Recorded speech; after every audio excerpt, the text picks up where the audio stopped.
아멘. 예, 오랜만에 제가 사진을 잘 안 보여드리는데요. 화면에 사진 2장을 소개합니다. 화면을 한번 보시기 바랍니다. 그 다음 사진요. 여러분, 이 사진을 가만히 보면 얼굴이 보입니다. 코가 있고 눈, 입, 이마도 있고 또 턱도 있고 목덜미도 있습니다. 그런데 이게 뭐냐 하면 돌입니다. 돌. 수석입니다. 수석. 요 제일 밑에 받침대가 있고 뒤에 돌 뒷부분 또 머리카락 새카만 색깔이 있잖아요. 천년 자연에서 주운 돌인데 수석입니다.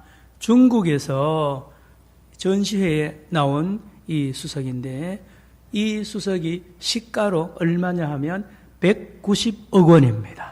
요 돌 하나가 190억 원. 예, 참으로 놀라운 가치를 가진 이 돌입니다. 이 돌은 너무너무 값비싸기 때문에 전시회에도 일주일에 한 번 잠깐 보여주고 그때도 경비들이 삼엄하게 이 돌을 지킨다고 하죠. 너무 귀한 돌이니까요. 이 돌의 주인을 제가 아무리 뒤져도 인터넷에 나오지 사진 물론 안 나옵니다. 이 돌의 주인은 얼마나 이 돌을 볼 때마다 얼마나 기쁘겠습니까? 예, 두 번째 사진 보여주세요. 이것은 진주입니다. 진주. 2016년도 필리핀에서 필라완이라는 섬에서 한 어부가 이제 고기를 잡는 중에 다 이제 닻을 내려놓고 다음날 고기 잡으러 나가려고 닻을 끌어올리는데 어마어마한 조개가 그 닻이 그 조개 속으로 들어가서 닷과 함께 조개가 올라왔는데 그 속에 있는 것을 이제 이 어부가 발견을 하고 이 어부는 이게 진주인 줄 모릅니다. 그리고 이거를 그냥 좋은 것이다 싶어서 자기 침대 밑에다가 놔두고 이게 행운을 가져주는 부적처럼 10년 동안 이렇게 지냈습니다. 그러다가 그 집에 불이 났어요. 그래서 불이 나니 이걸 잠시 어느 공무원한테 맡겨놓고 이제 다시 집을 수리하는 그 과정에 이 공무원이 보니까 이게 보통 이게 물건이 아니에요. 그래서 이걸 세상에 공개하면서 감정을 받았는데 여러분 놀라지 마십시오. 이 진주가 지금 시세로 1억 달러를 합니다. 1억 달러면 한국 돈으로 1,100억 원 이상 됩니다. 요 진주 34kg 2년 전에 세상에 이렇게 선을 보였는데요. 그렇습니다. 여러분, 오늘 본문이 우리에게 알려주는 비밀을 깨달아야 됩니다. 깨달아야 되는데요. 여러분 다시 한번 오늘 본문 45절 보시기 바랍니다. 마태복음 13장 45절입니다. 또 천국은 마치 좋은 진주를 구하는 뭐와 같다고요? 장사와 같으니. 여러분 이 본문을 가지고 많은 주석가들과 설교가들이 많은 크리스찬들이 이 본문을 읽으면서 바로 이 앞에 있는 44절 제가 지난주에 설교한 그 본문입니다마는 보화, 밭에 감추인 보화, 그 다음에 또 진주가 나오니까 아하, 천국은 진주와 같구나라고 해석하는데 아닙니다. 다시 보세요. 45절. 또 천국은 마치 좋은 진주를 구하는 뭐와 같다고요? 장사와 같다. 진주 장사꾼과 천국이 너무너무 비슷하다는 거예요. 장사꾼. 진주를 찾아다니는 전국, 전 세계를 찾아다니면서 귀한 진주를 구하는 장사와 같은데요. 이분이 마침내 극히 값진 진주 하나를 만납니다. 46절 한번 읽습니다. 46절 시작. 극히 값진 진주 하나를 발견하며 가서 자기의 소유를 다 팔아 그 진주를 사느니라. 여러분 말씀드렸죠? 10년 동안 자기 침대 밑에 놓고요 1,100억 원 이상 되는 이 보물을 누가 훔쳐가면 어쩔 뻔했어요. 이 어부 모릅니다. 그런데 진주 장사꾼은 이걸 보면 당장 압니다. 이게 진주인지 뭔지 금방 아는 거예요. 진주 장사입니다. 극히 값진 진주 하나를 발견하고 만약입니다. 이 필리핀 어부에게 이 진주 장사꾼이 가가지고 보니까요. 이게 1,100억 원짜리라. 근데 이 어부는 몰라요. 그래서 500만 원을 예를 들면 500만 원을 가지고 어부한테 이거 500만 원 줄 테니까 팔아라 그러면 덥석 팔아버릴 거 아니에요. 이게 뭔지 모르니까. 예, 그렇습니다. 극히 값진 진주 하나를 사기 위하여 이 본문에 나오는 진주 장사꾼은 자기가 가지고 있는 모든 재산을 다 팔아가지고 그 진주를 샀다라는 말씀이 오늘 말씀입니다. 여러분 주변에 돌을 이렇게 줍는 수석의 취미를 가진 분이 있습니다. 낚시의 취미를 가진 분도 있고요. 취미에 깊이 빠진 분이 있습니다.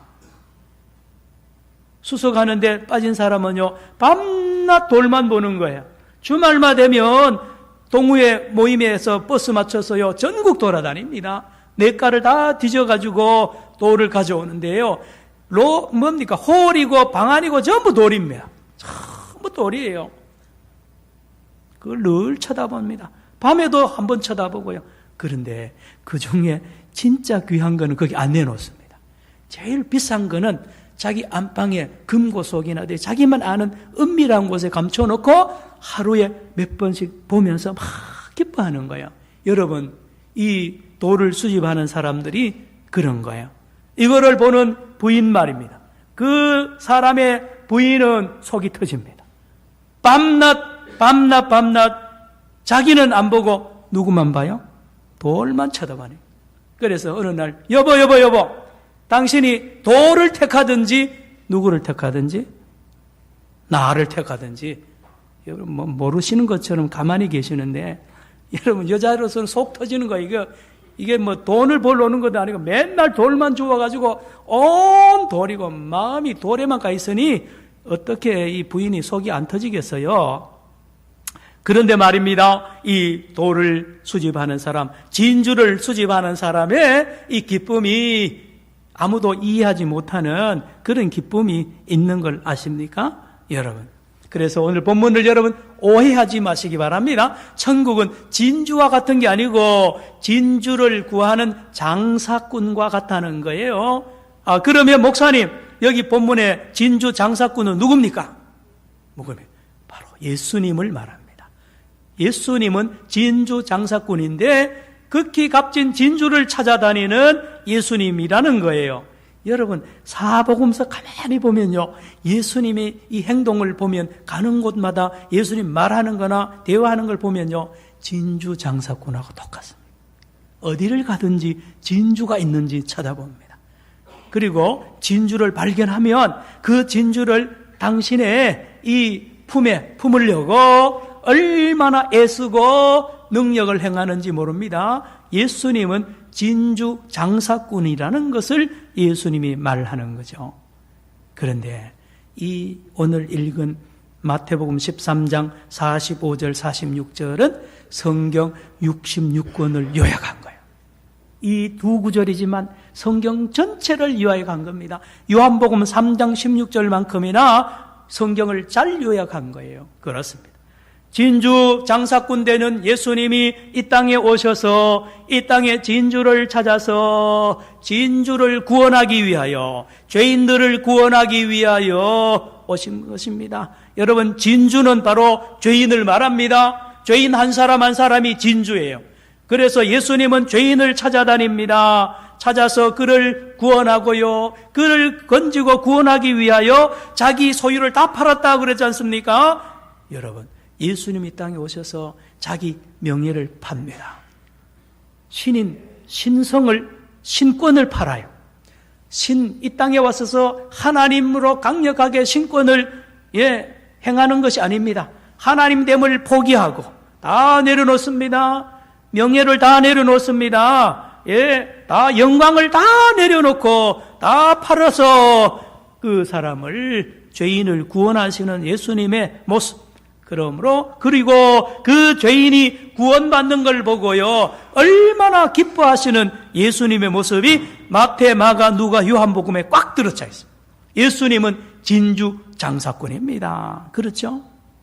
자, 그런 의미에서 다시 한번 오늘 45, 46절을 여러분 다시 한번 읽기 원합니다. 여기 진주 장사꾼은 예수님이고, 여기 진주는 죄인이고, 우리 한 사람 한 사람입니다. 시작. 또 천국은 마치 좋은 진주를 구하는 장사와 같으니, 46절, 극히 값진 진주 하나를 발견하며 가서 자기의 소유를 다 팔아 그 진주를 사느니라. 자, 한번 볼까요? 예수님이 어떤 진주를 발견하고 어떻게 샀는지요?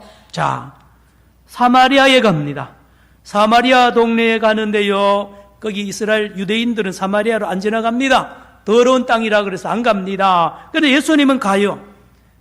가서 사마리아 우물가에서 예수님이 진주를 발견하고 그 진주를 사서 구원하는 모습을 요한복음 4장에 우리에게 알려줍니다. 가만히 보세요. 요한복음 4장 가만히 읽어보면요, 예수님이 우물가에서 진주를 기다립니다. 그런데 낮 12시에 어느 한 여자가 형편없는 모습으로, 이제 지친 모습으로 물을 기르러 오는데, 그 여자 말입니다. 남편 5이 있었고 지금 남편도 자기 남편이 안 될 가능성이 있는 여자 말입니다. 동네 소문 다 났습니다. 다 났습니다. 동네 사마리아 사람들이 그 여자를 사람 취급 안 했습니다. 돌로 말하면 아무 쓸모없는 돌로 그냥 막 함부로 욕하고 함부로 굴리던 그 여자 말입니다. 그 여자가 걸어오는데, 여러분, 그 성경에서 잘 우리에게 전달 못하는 부분이 있는데요, 예수님이 눈이 번쩍 뜨는 거예요. 피곤에 지쳐있던 예수님이 눈을 번쩍 뜨면서 그 여자를 보고 진주를 보듯이 기뻐하는 예수님을 우리 요한복음 4장에서 여러분 찾아내야 됩니다. 보세요. 말을 걸잖아요. 우리 요즘 문화 같으면 말을 걸어서 물 좀 주세요, 충분히 할 수 있는데요, 예수님 때는 절대로 남자가 여자한테 말 걸면 안 됩니다. 그런데 예수님은 이 경계선을 넘어버립니다. 진주를 찾기 위하여 예수님은 다 팔아버린 거예요. 남자의 모든 이 자존심이나 당시의 문화의 이 모든 것을 버립니다. 거기다가 예수님이 유대인이잖아요. 유대인은 사마리아 사람을 더럽게 봅니다. 죄인으로 봅니다. 수백 년 동안 그래 왔거든요. 그런데 예수님 보세요. 사마리아 사람에게 말을 거는 거예요. 이 말을 거는 것은 그와 동등하다는 뜻이고, 아니면 그를 더 높여주는. 제 짐작에는 그 여자에게 그냥 물 좀 주세요라 하기보다도 극존칭을 썼을 것 같아요. 극존칭을 쓴. 이 여자 말입니다. 어느 남자에게나, 심지어 집에서도요, 그런 대접 받은 적이 없어요. 더군다나 이 이혼을 많이 하고요, 어려움 당한 이 형편에서 세상 사람들이 다 욕하는 그 여자 말입니다. 그런데요, 평생에 자기를 높여주는, 그것도 처음 보는 유대 남자가 자기를 높여주면서, 부인, 저에게 물을 줄 수 있겠습니까? 라는 그 말. 그 본문에 잘 나타나지 않지만 그 말을 듣는 순간 이 여자는 그냥 마음을 활짝 열게 됩니다. 그 예수님에게 쏙 빨려 들어갑니다. 그의 눈빛이, 그의 말투가요, 얼마나 사랑이, 얼마나 기쁨이 있고요, 이 여인이 처음 이 당해보는 이 존귀함, 이 대접을 이 여인이 받는 것을 우리가 짐작할 수가 있는 것입니다. 대화가 깊어집니다. 여러분, 예수님이 이 여인을 그냥 다른 남자들, 다른 동네 사람들처럼 함부로 취급했다면 다음 대화 안 합니다. 대화. 그런데 말입니다, 예수님은 이 여자와 깊은 대화에 계속 들어갑니다. 예배의 대화가 들어가고요. 메시아 이야기까지 주고받으면서 마침내 여러분 제자들한테도 안 가르쳐주고 제자들한테도 오픈하지 않는 놀라운 비밀을 이 여자한테 보여줍니다. 계시해 줍니다. 뭡니까? 여자야, 내가 메시아다. 내가 그러라. 내가 너희들이 기다리고 사마리아 사람들이 기다리고 유대인들이 기다리던 그 메시아가 내라고 예수님이 이 여인을 높여주는 겁니다. 제자들한테 안 가르쳐 줬다니까요. 절대로 숨기던 이 자신의 메시아 되심을 이 여인에게 가르칠 줄 정도로 예수님은 이 여인을 귀하게 보셨다는 사실을 우리는 알아야 됩니다. 자, 그런데 이 여자 보세요. 예수님을 메시아로 믿고 발견하고는 마침내 진주와 같은 빛나는 놀라운 일 하지 않습니까? 물동이를 버려두고 동네로 들어갑니다. 들어가서 예수님을 보았다. 내가 메시아를 봤다고 우물가에 있는 저 유대 남자 저분이 메시아입니다. 온 동네 가서 전도해서 그분들을 동네 사람들을 예수님께로 인도하잖아요. 이게 진주입니다.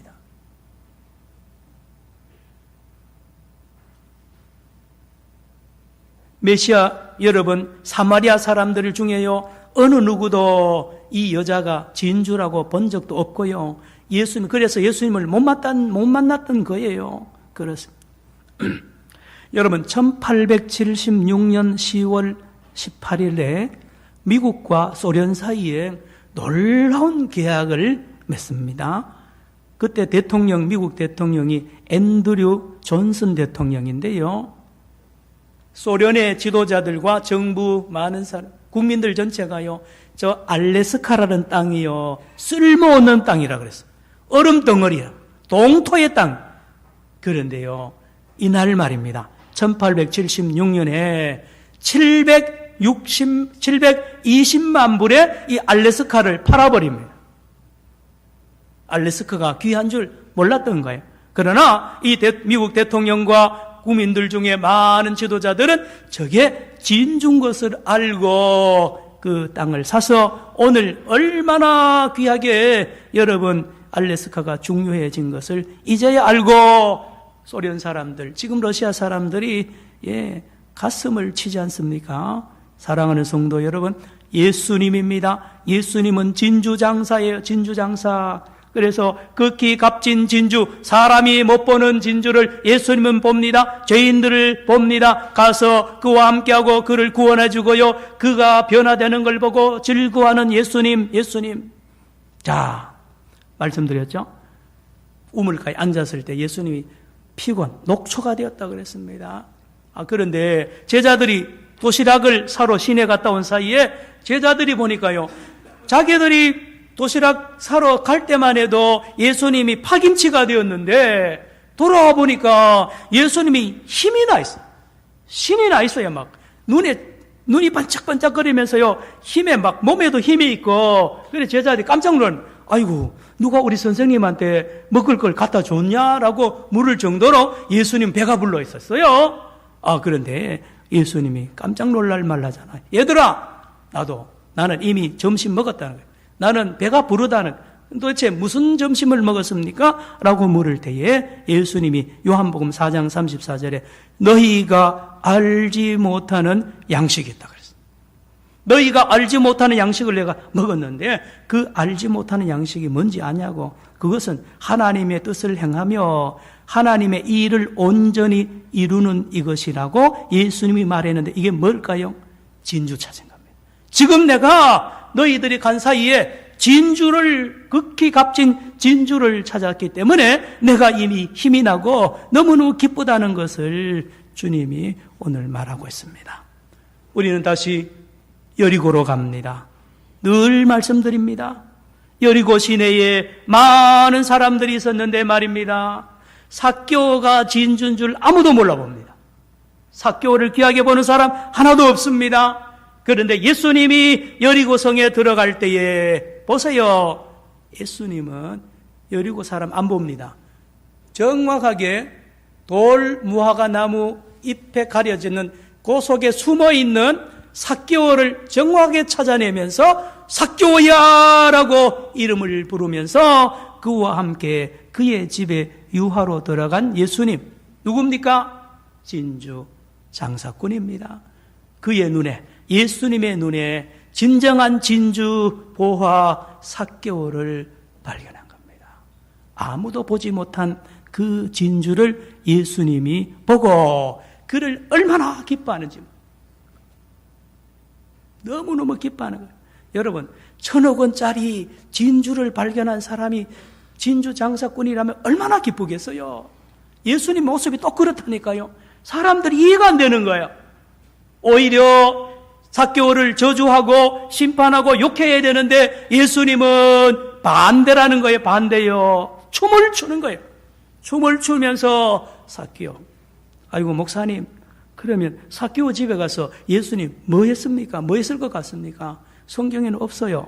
그런데 제 짐작에는 삭개오의 집에 가서 예수님은 그냥 기쁜 거예요. 계속 삭개오 보면서 막 기뻐서 어쩔 줄 모르는 거예요. 과거 안 물어요. 너 뭔 짓 했느냐? 안 물어요. 그냥 막 춤을 추는 거예요, 예수님이. 그러니 삭개오가 당황하는 거죠. 자기가 이렇게 귀한 존재고 기쁨의 근원이 되는 줄을 꿈에도 몰랐잖아요. 집에서나 어디에 가도 사람들이 나쁜 놈이라 그러지 예수님이 이렇게 보배고 진주라는 것을 아무도 이야기하지 않는데 이 예수님이 삭개오 때문에 이렇게 기뻐하는 걸 보고 마침내 이 삭개오는 변화를 받고 예수님을, 밭의 감주인 예수님을 만나면서 변화가 됩니다. 어떻게 해요? 진주가 되는 거예요.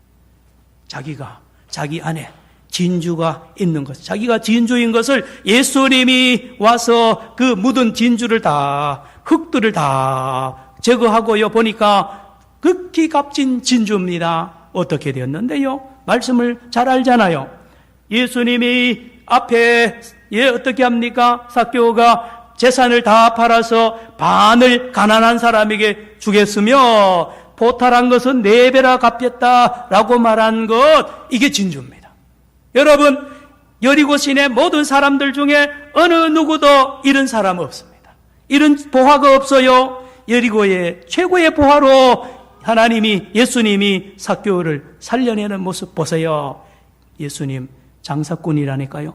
진주 장사꾼입니다. 숨겨져 있는 진주 찾아내서 그를 높여서 영광스러운 존재로 만들어 주시는 분이 예수님이세요.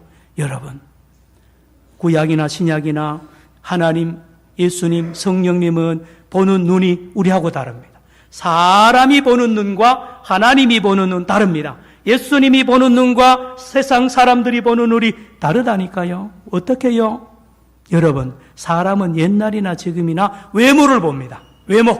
야, 저 사람 키가 크다. 아, 저 사람 많이 배웠다. 저 사람 돈 많이 가졌다. 저 사람 권력이 대단하다. 그래서 높이 평가하고 박수 치는데 여러분 죄송합니다. 하나님은 그거 안 봅니다. 안 봐요. 여러분, 다윗을 여러분이 아십니까? 사무엘을 보냅니다. 하나님이. 얘야, 이세 집에 가서 아들이 여러 명 있는데 그 중에 한 아들을 왕으로 기름 부어라고, 여러분, 사무엘이 사명을 가지고 이 베들레헴의 이 다윗 이세 집에 가잖아요. 그래서 이세한테 당신 아들 다 여기 집합시키라고. 그래서 왕의 이 기름을 부어야 되는데 면접을 하겠노라. 여러분, 큰 아들부터 쭉 면접합니다. 딱 보니까요, 큰 아들 엘리압이요. 외모가 화려한 거예요. 아버지 이세도 이 아들이는 마지가 왕감이라는 거예요. 그런데 여기에 본문을 자세히 보면요, 사무엘상 16장에 보면 사무엘도 속습니다. 사무엘도 마지가 착 들어올 때 말이죠, 저 사람이다, 저 아들이 왕이구나, 그러고 기름 부으려고 그러는데 하나님이 야단을 칩니다. 사무엘아, 수업해라. 사람은 외모를 보거니와 나 여호와는 뭘 본다고요? 중심을 본다. 버렸다는 거죠. 엘리압이고 뭐고 다 버리는 거예요. 칠형제 다 아니라는 거예요. 그러니 이제 끝난 줄 알고 이 사무엘이 당황합니다. 이제 아들 없냐고 하니까 놀랍게도 이 아버지 이새가 하는 말입니다. 있기는 있는데 그거는 인간도 아니고 너무 작은 자예요. 그 히브리에 보니까 하카타노래, 작은 자. 작아서 사람 눈에도 안 보이고 동네 사람들 눈에도 안 보이고 심지어 아버지 눈에도 안 보이는 비천한 아들 하나 있기는 있는데, 그러면 지금 저 밖에 이 양치로 갔다고 말하니까 사무엘이 깜짝 놀라면서 빨리 데려오라 그럽니다. 빨리 데려오라. 그가 오기 전에는 내가 앉아서 밥도 안 먹겠다고 사무엘이 이야기하는데요. 저기 옵니다. 조그마한 애가 오는데 보니까요, 세상에 하나님이 그와 함께하는 것을 사무엘이 성령으로 깨닫고요, 회개하면서 그에게 기름 붓는 내용을 여러분 잘 알잖아요. 사랑하는 성도 여러분, 말씀을 마칩니다. 오늘이나 예수님 때나 다윗 때나 하나님은 진주를 찾으세요. 그런데 말입니다, 어떤 사람이 진주입니까? 어떤 사람이 진주입니까? 따라합시다. 죄인 중에 괴수입니다. 잘 들으셔야 됩니다. 나는 죄인 중에 괴수입니다. 지극히 작은 자보다 더 작은 납니다. 나는 아무것도 아닙니다. 라고 말하는 삭개오, 그렇게 사는 사마리아 여자, 여러분, 그 사람이 하나님의 나라에는 진주입니다. 놀랍게도 저와 여러분은 그렇게 처음 예수님을 만났었습니다. 예수님 처음 믿을 때 뜨겁게 눈물 흘리면서 우리의 죄인됨과 우리의 약함을 자랑하고요, 그렇게 예수님과 처음 만났는데 웬일입니까? 날이 갈수록, 시간이 갈수록, 믿음의 연수가 깊어질수록 우리는 거기를 졸업합니다. 나는 연약한 자가 아니라는 거예요. 그런데 말입니다, 그 순간부터 예수님이 안 보여요. 예수님을 못 만나요. 왜요? 이미 내가 진주의 범위를 벗어나 있는 거죠. 저와 여러분, 예수님의 사랑을 받는 비결이 어디에 있습니까? 날마다 나는 죄인 중에 괴수입니다.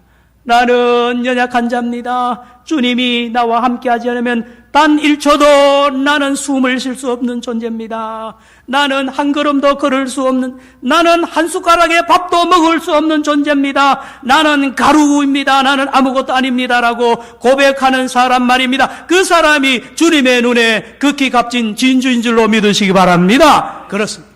여러분 알잖아요. 무슨 다른 이야기할 필요가 뭐가 있어요? 우리의 신앙 양심이 압니다. 언제 여러분 주님을 만났습니까? 언제 주님의 기쁨이 되었습니까? 그때입니다. 약할 때입니다. 착각하지 마십시다.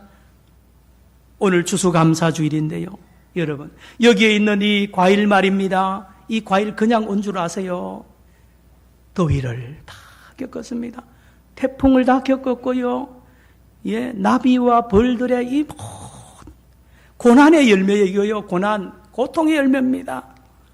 그런가 하면 저와 여러분도 예수님의 가슴에서, 여러분, 진주 말입니다. 진주는 몸에 들어온 그 불순물, 모래알을 없애려고 진주가 액을 자꾸, 고통입니다. 그 몸부림 속에서 쌓인 게 그 진주예요. 성도 여러분, 저와 여러분 주소가 어딥니까? 본적지가 어딥니까? 예수님의 가슴입니다. 예수님의 옆구리에서 우리가 탄생했어요. 예수님의 피입니다. 그래서 고린도전서 2장 7장 23절, 6장 20절, 사도행전 20장 28절에 뭐라 그래? 핏값으로 산 교회, 핏값으로 산 너희라고 했습니다. 저와 여러분 보통 존재가 아니에요. 그러나 우리가 죄인됨과 우리의 연약함을 잊어버리는 순간 예수님과 관계가 끊어진다는 사실을 기억하시고, 이 한 주간 저와 여러분 예수님에게서 극히 값진 진주로 회복되는 축복이 있기를 축원합니다. 기도합시다. 사랑의 주님, 감사합니다. 우리는 교만합니다. 우리는 은혜를 잊어버립니다. 오 주여, 우리가 죄인 중에 괴수인 것을 날마다 고백하며 몸부림치며 통회하는 그러한 값진 진주로 주님의 눈에 합한 귀한 생명들 되게 하여 주시고, 이제 나아가서 많은 진주를 예수님과 함께 찾아내는 선교사와 전도자들 되게 하여 주시옵소서. 예수님의 이름으로 기도드리옵나이다. 아멘. 찬송가 305장입니다. 부르시면서 우리 추수감사절 헌금 하나님 앞에 드리겠습니다. 나 같은 죄인 살리신 주 은혜 놀라워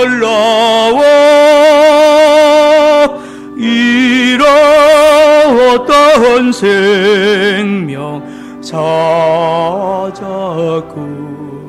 광명을 얻었네. 큰 죄악에서 건지신 주 은혜 고마워. 너 처음 믿은 그 시간 귀하고 귀하다. 이제껏 내가 산 것도 주님의 은혜로 또 나를 장차 본향에 인도해 주시리. 거기서 우리 영원히 주님의 은혜로 해처럼 밝게 살면서 주 찬양하리라.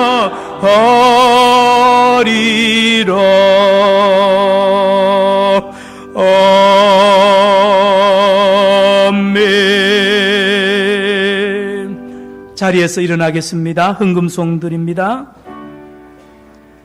내게 있는 모든 것을 아낌없이 드리네.